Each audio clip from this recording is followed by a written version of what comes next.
What's up guys, it's PJ Swoop here, back with another vid. So the NBA playoffs have been really entertaining so far. Guys are breaking out like Brunson and Poole, teams are feeling like the Suns and the Jazz, and narratives are being pushed about superstars since they underperformed like KD and Harden.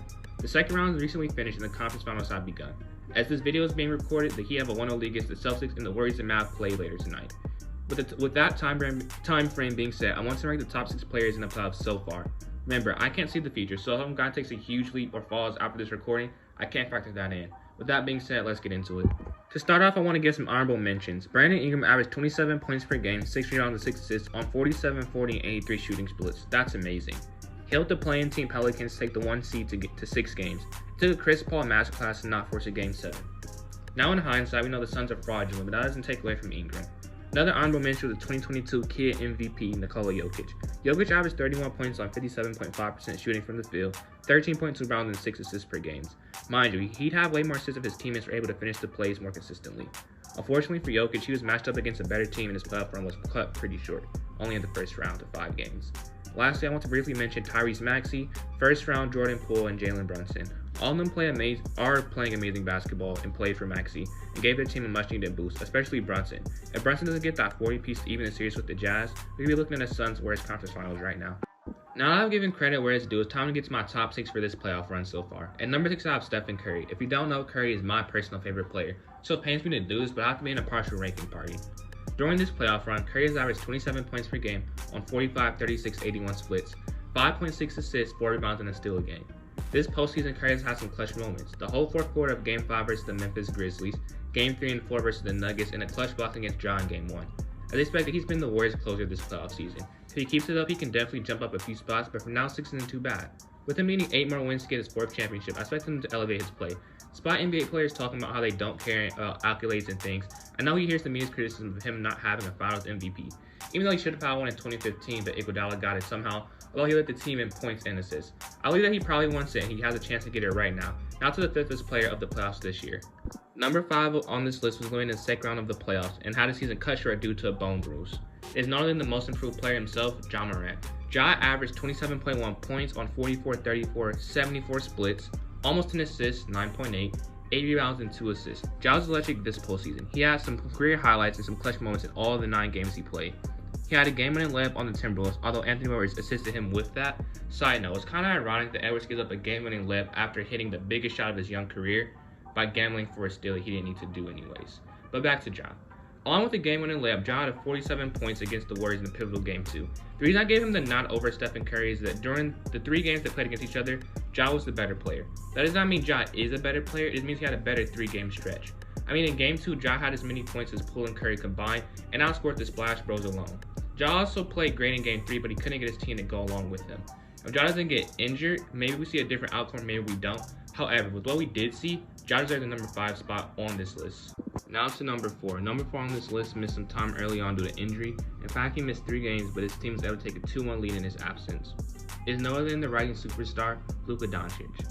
Luka has averaged 30.5 points on 46, 34, 75 shooting splits, almost 10 rebounds, 9.8, and 6.5 assists, and almost 2 steals, 1.8.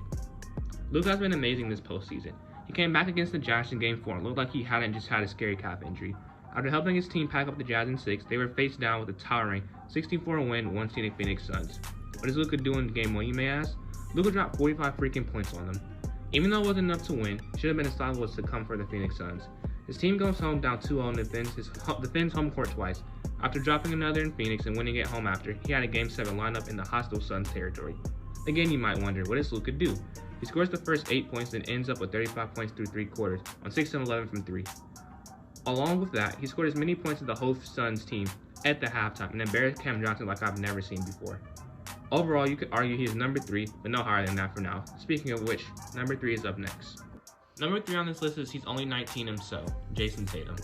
During this playoff run, Tatum's averaged 28.3 points on 44, 37, 81 shooting splits, 6 assists, 6 rebounds, a steal and a half, and a block, along with playing elite defense. To start off, before the playoffs even started, the Celtics had a chance to avoid playing their first round matchup, the Brooklyn Nets. Tatum played in a game versus the Grizzlies in the regular season and played good enough for the Celtics to get the win, pushing them to the number 2 seed. When the Nets won the play-in game, takes full around how the Celtics messed up by doing that, how the Nets will be rematching the Bucks in the second round of the playoffs. Then Game 1 happened. Game 1 was close and it ended with the Celtics playing lockdown defense on the Nets for possession, then Tatum himself hitting a game-winning layup on Kevin Durant. After that, everyone expected the series to go to 7, but instead it went to 4, in large part due to Jason Tatum. Jason looked like the best player on the floor on both ends. He averaged 30 points and 7 assists per game while holding Kevin Durant to 30% shooting from the field, 33% from 3. As impressive as it is, it doesn't stop there. In the second round, he was faced up against the defending champion Bucks. After Game 5, the Bucks had a 3-2 advantage headed back to their territory. Tatum then drops 46 points in a duel versus Giannis to help even the series to 3 apiece. Then the Celtics closed it out in 7.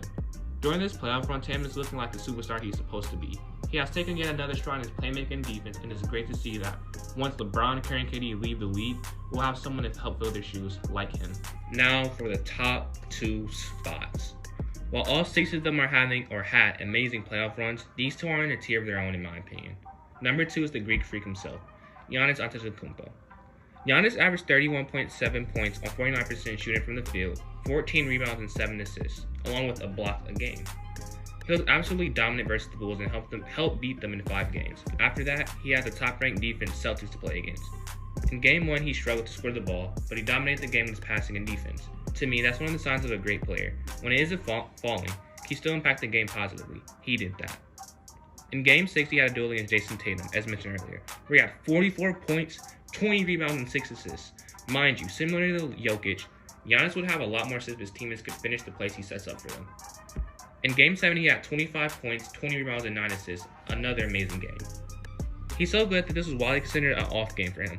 Although that was mostly due to his field goal percentage, if you watched the game, you saw that they packed the paint so much because his teammates weren't hitting the open shots, paired with the fact that he had to force up shots for that same reason.